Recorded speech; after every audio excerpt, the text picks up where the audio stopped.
Race fans, to another episode of the Rubbin' Is Racing Daily Fantasy NASCAR Show. It's Bristol, baby, this week for the Supermarket Heroes 500. Stages are going to be at laps 125, lap 250, then they'll go the final 250 all the way to the finish. Interesting facts here at Bristol Motor Speedway. It is the third largest sports venue in America, holding up to 162,000 fans, which none of those seats obviously will be taking up this weekend. But it also, too, has the most nicknames of any track that we visit. Thunder Valley, the last great Coliseum, the world's fastest half mile, and the Bull Ring, baby. Nice fun facts, man. Guys, we're going to try to keep this show fun and lighthearted, but with the way things that are going on right now in the United States, it's only proper that we recognize what's going on after the killing of George Floyd. And, we all saw that murder. And there's a lot of anger and frustration and sadness going on right now in America, and it's unfortunate that all these things are going on. We just want people to be safe, and the reason why I'm decked out in the Kansas City stuff is, as we're filming this, our city is trending as our cops fired tear gas canisters and rubber bullets at peaceful protesters, including children and families tonight. So. And that caused it to turn violent. And now there are police cars on fire, and people are still protesting in Liehr Mine City, a great city. And that's happening all across the United States. So it seemed kind of just a little absurd for us to only talk about NASCAR with everything going on. We just want people to be safe and know that we understand the anger that's out there, and it's justified. People have got to stop killing innocent people for no reason other than race. Liehr, do you want to add anything to that before we get into the picks? No, man, I think you said it very well and eloquent. Unfortunately, we've had instances in the past here that have also gone down that path, and I definitely am for people, exercising their right to protest peacefully. There's no sense in burning, buildings and breaking into property, brick and mortar buildings. It's just you're tearing down your own city. I mean, what do you have left after it's all gone? So, there are different ways to do it, but I totally understand it and totally get it and totally think it's justified after what we witnessed. So, God rest George Floyd's soul, and hopefully there's going to be change. Yep, that's all we can hope for. And, with that said, we do still have a race this weekend, and we'll talk about that. But guys, be safe out there, and reach out to somebody and tell them that you love them and treat everybody right. That's all we can do. But with that said, if you feel like you're one of those that wants to exercise your right and do it, go out and protest. By God, go and do it. I wish you all be safe. Yep, be safe, everybody. All right, guys, let's get into some picks. I know it seems kind of trivial with everything going on, but that's what we do here on the Rubbin' Is Racing Show, is talk about NASCAR. So let's get into it. We'll start with Keselowski drawing the pole.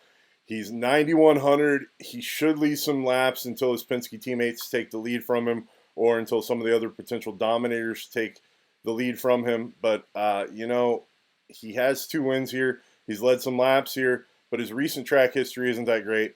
Liehr, before we get into our guest picks, because that seems to be all NASCAR is right now, fantasy NASCAR, is just guessing, because we don't have any track data. And, guys, that's honestly why we haven't put out shows recently. It's all guesswork. We're going to give you our favorite guess plays after Keselowski sitting on the pole.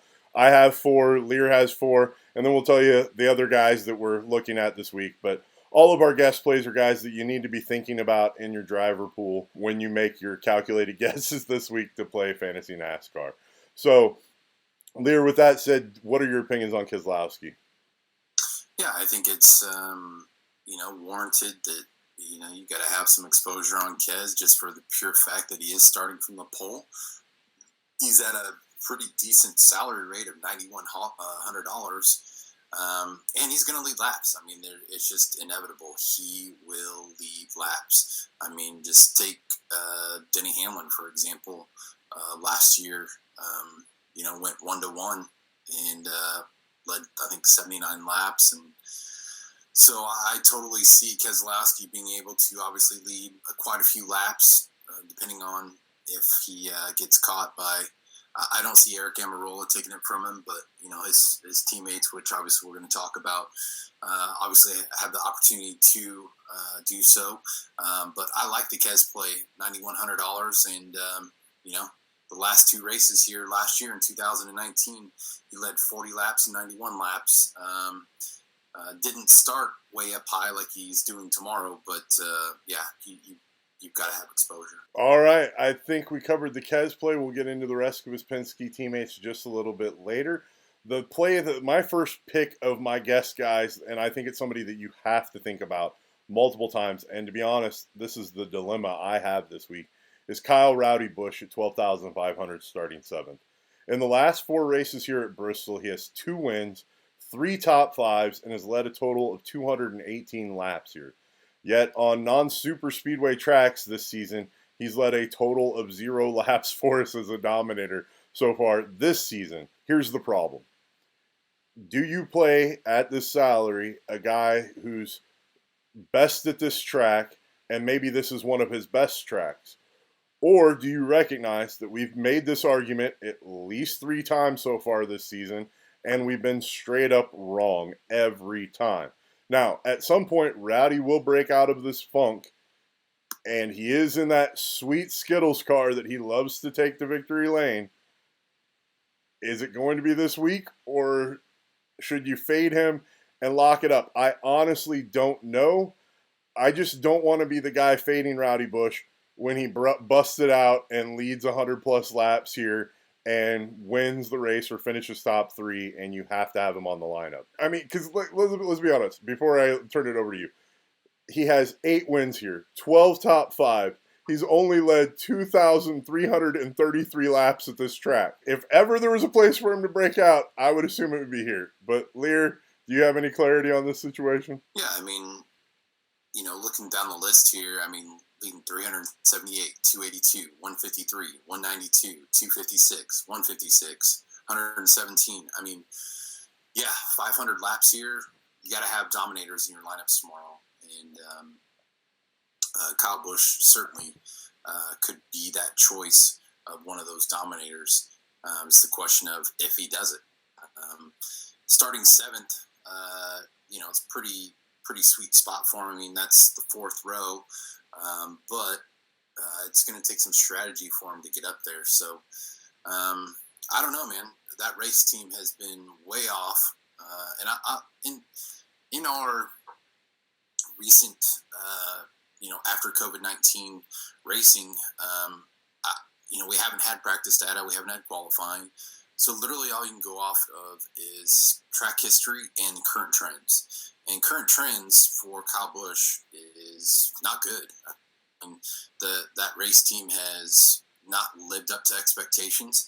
And honestly, I mean, that's one recipe for, as you well know, and everybody that's watched this show since we've done it since the inception of DK Fantasy NASCAR, but pissed off Kyle Busch behind the wheel at one of his best tracks.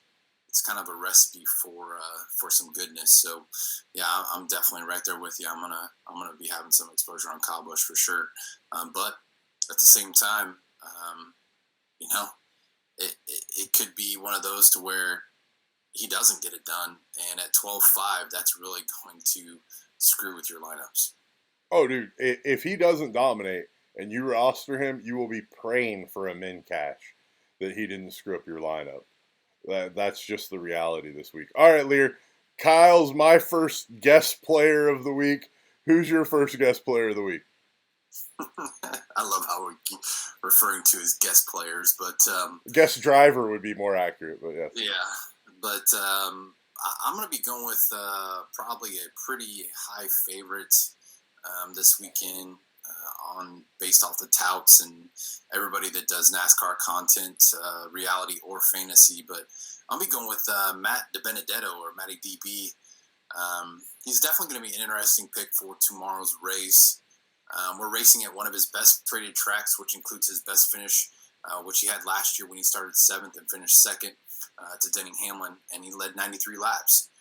This year, he's in definitely better equipment, which is being in the Wood Brothers car, and he's going to be starting 9th tomorrow. So he has a very sweet, and I cannot emphasize the sweetness enough, of 7,100, which he has raced here 10 times.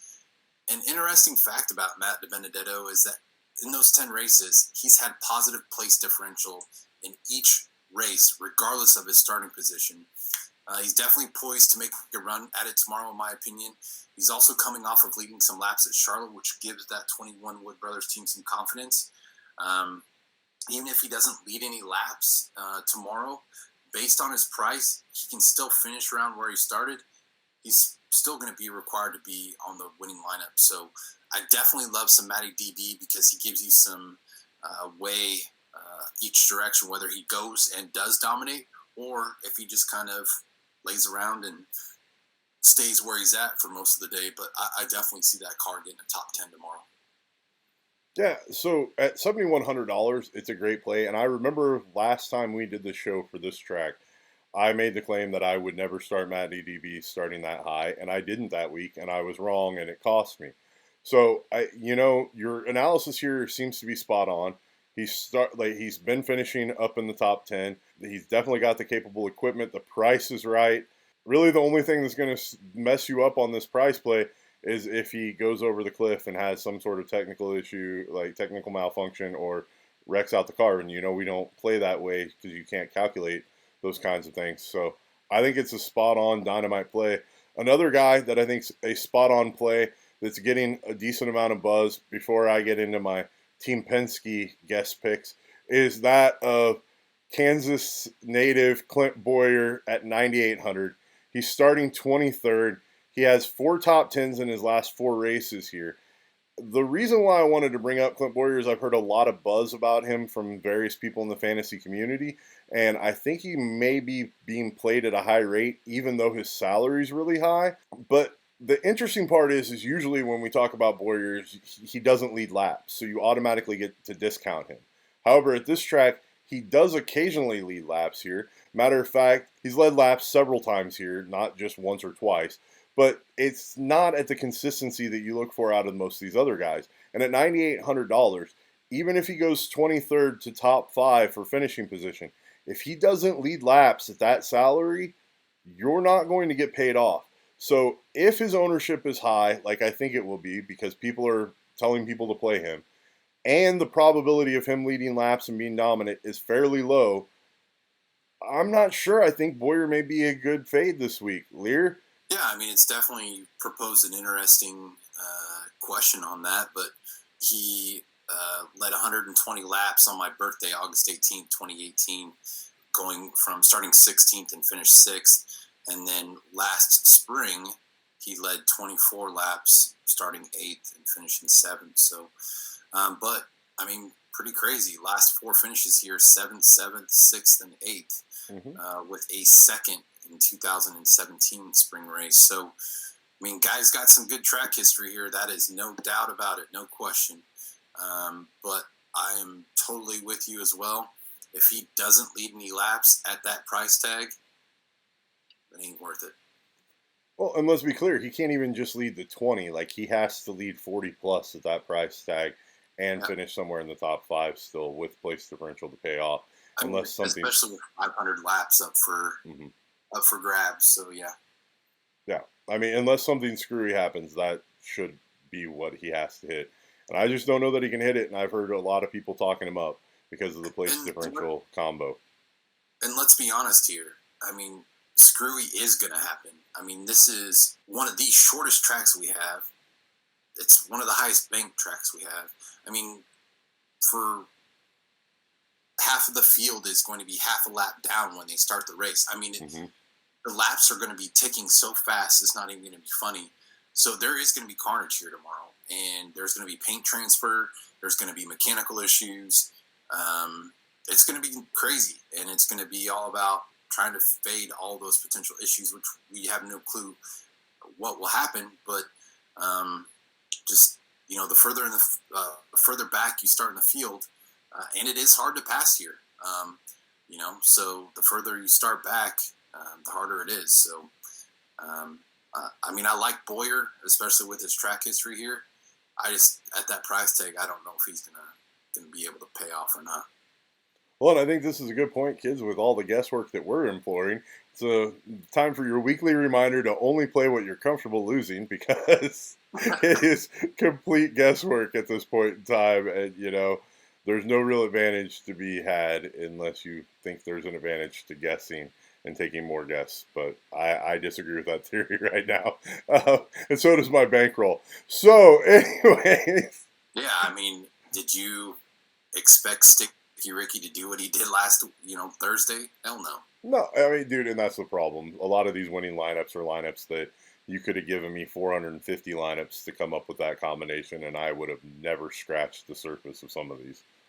I think like we talked about, might as well just give me a NCAA March Madness bracket, and I'll pick the teams based off of their colors.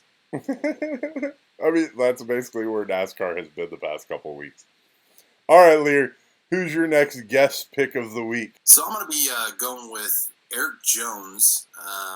Jones has had a bit of a rough start to the 2020 season, along with JGR in general, as we just talked about with Rowdy Busch. But he only has 2 top 10s this season so far, and both of those were at Darlington. The first 2 races back from the COVID-19 break. So, but Bristol has been a strong track for Erik since he joined JGR back in 2017. He has had 1 race back in 2017 where he led 260 laps. He seems to thrive on the second race of each year. So in the fall, or I guess it would be summer, because most times it happens in August, but compared to the first race in each year, which is right now in the spring or in March. But his last 3 races in the spring have been not too good, finishing positions of 24th, 26th, and 17th, which is below, obviously, expectations for him in that equipment. I'm a little mixed here on Jones as he starts tomorrow from the 15th position. But you're going to see a lot of people talking about Jones just based off of that initial race here back in 2017. But the best part about him this week is one of the bright spots is that he's only $7,000. He is $7K. This is the same driver that we're talking about that was $9,200 earlier this season. So $2,200 discount for Erik Jones this week. So, but starting from that 15th position, and definitely the possibility, Erik Jones can lead some laps here. Obviously with that 260 that he did back in 2017. But he's also led 23 and 10. So, not huge, but, definitely somebody that can get you that place differential, plus some of those dominator points with fastest laps and laps led. And definitely would need a top 5 finish in order for him to pay off.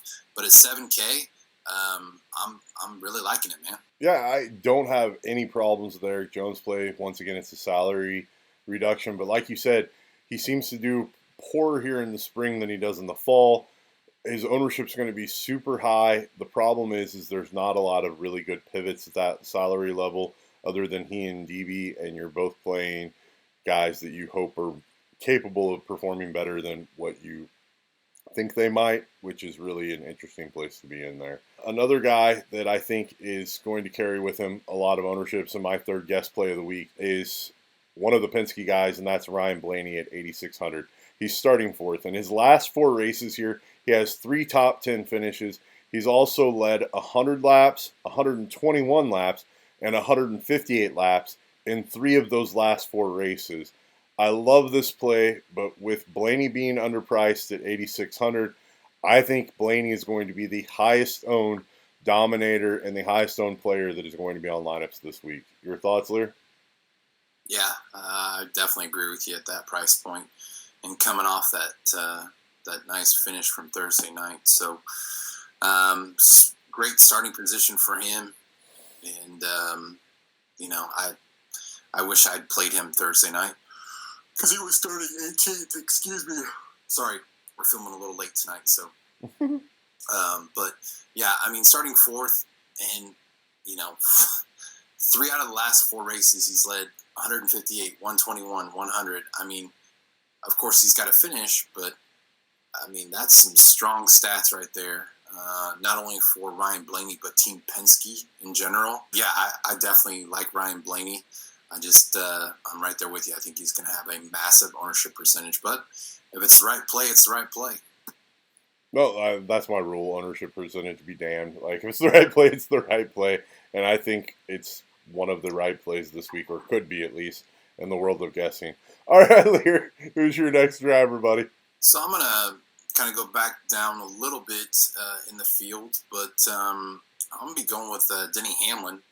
Hamlin and the 11 team are coming off of a couple of interesting races at Charlotte. Obviously, he lost his ballast before the green flag, even dropped at the Coca-Cola 600, and went down multiple laps before the race even started. Then, Thursday night, he started in the 29th position and finished second. But we'll be doing, the next 3 races without his crew chief and his car chief, as they were both suspended due to the ballast issues. So, but I mean, Hamlin's such a seasoned and savvy veteran. I really don't think that comes into play. But Hamlin has done really well. But I mean, some people might see that and go, "Oh, I better not play him." But I think Hamlin's done really well at Bristol in his career and has had some good success there lately. His average finish is 14.39. Last time they were here, like I said, he went 1-1 with leading 79 laps. He's going to be starting 10th tomorrow, but his salary is way up there. It's $11,600, which is third highest this week behind Harvick and Kyle Busch. But I feel he'll be an overlooked play, as he has been in the last handful of weeks and this weekend due to his price. But he's in a great spot to get both place differential and potential dominator points, because he could,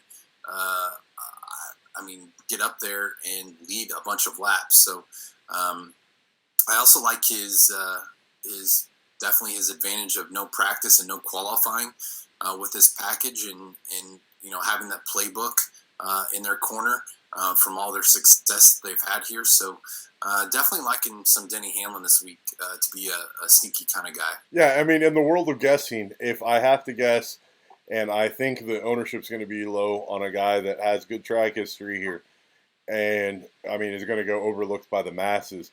Hamlin's really interesting. I mean, this situation with all these guys. If you're wrong about them leading laps, you're wrong, and it's going to kill your lineup and hurt a lot this week.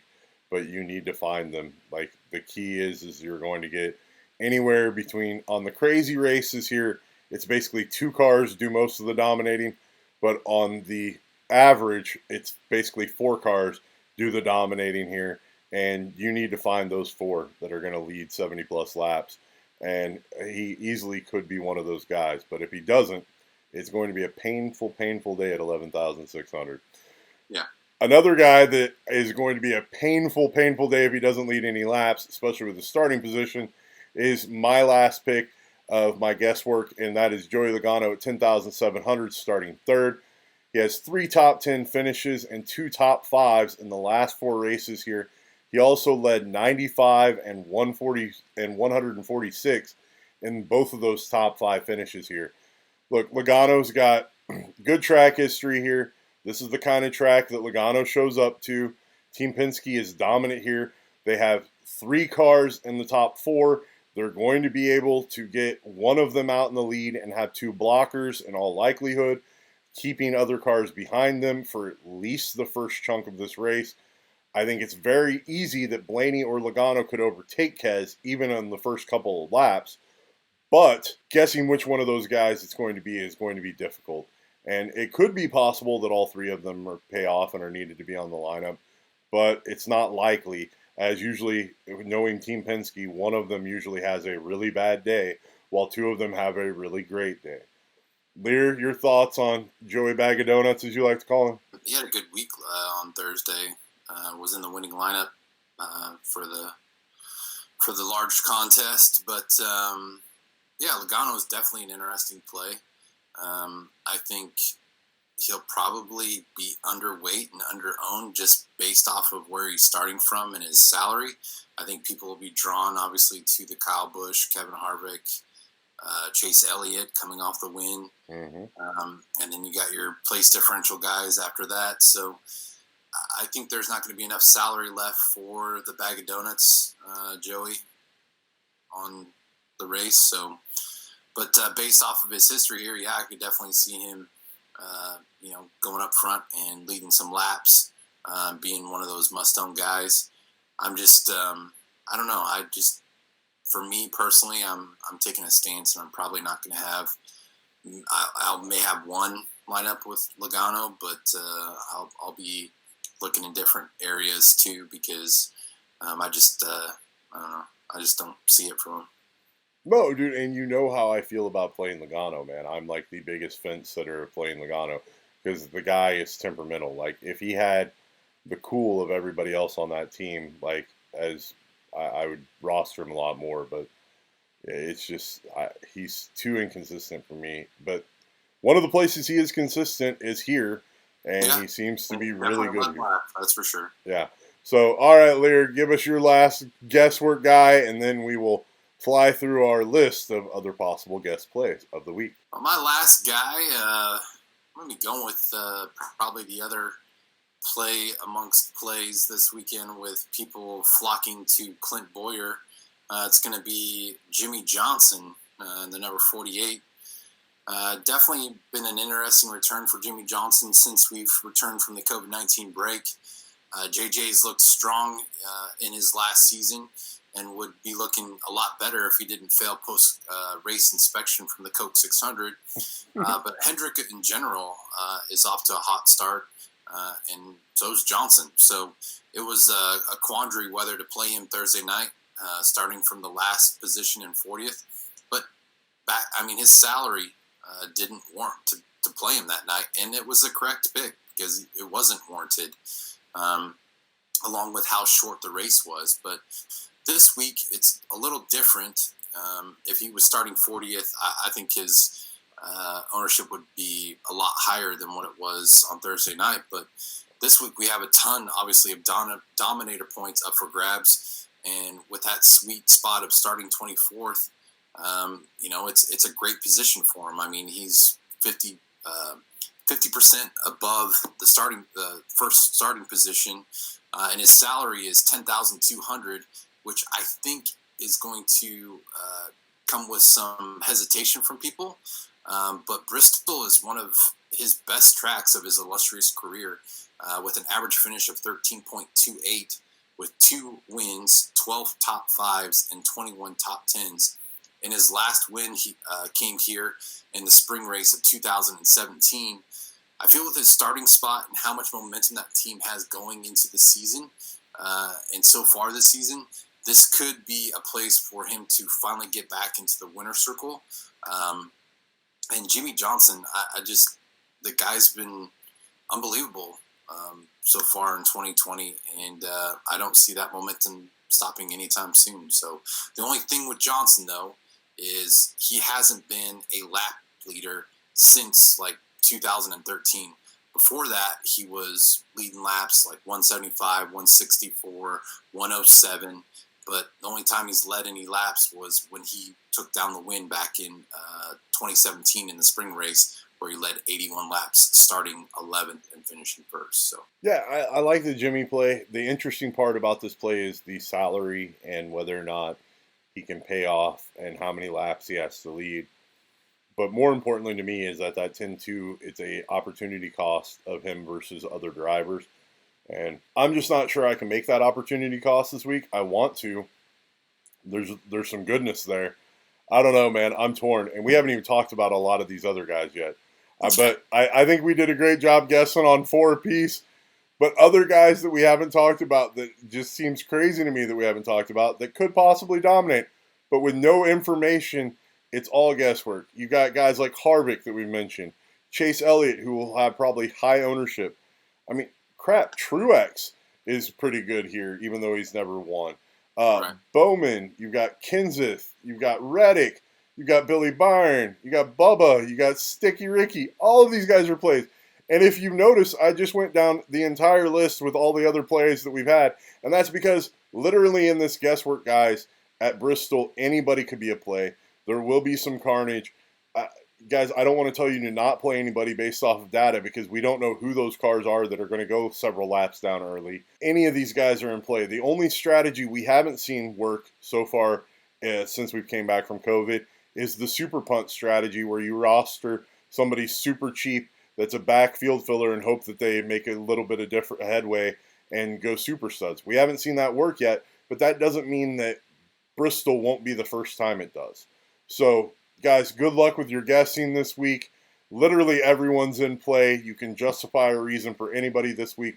Liehr, do you have anything to add to that before we wrap up and get out of here? Yeah, I mean, I just hope that everybody's cognizant to the fact that, like we talked about, this is going to be a fast race. It's a very, very short track. So the back end filler guys are going to go multiple laps down. So there's no coming back, or, if you're 8 laps down, good luck in that. So, I mean, literally from, 30th on to last place, I mean, to me, the only possible plays that you could, possibly make is the Corey LaJoie, definitely Ryan Preece, Christopher Bell for sure is a definitely play there. I mean, dude, he's one of the chalk plays of the week. He's going to be super high owned as well. Yep. Right? And then also Bubba Wallace too, starting 36. But with Bubba Wallace, I was tickled pink when he was doing really, really well on Thursday night. But then, of course, another mechanical failure for that team, budgetary-wise. So that's 2 in a row, dude, after running really well. So a little hesitant on the Bubba Wallace play.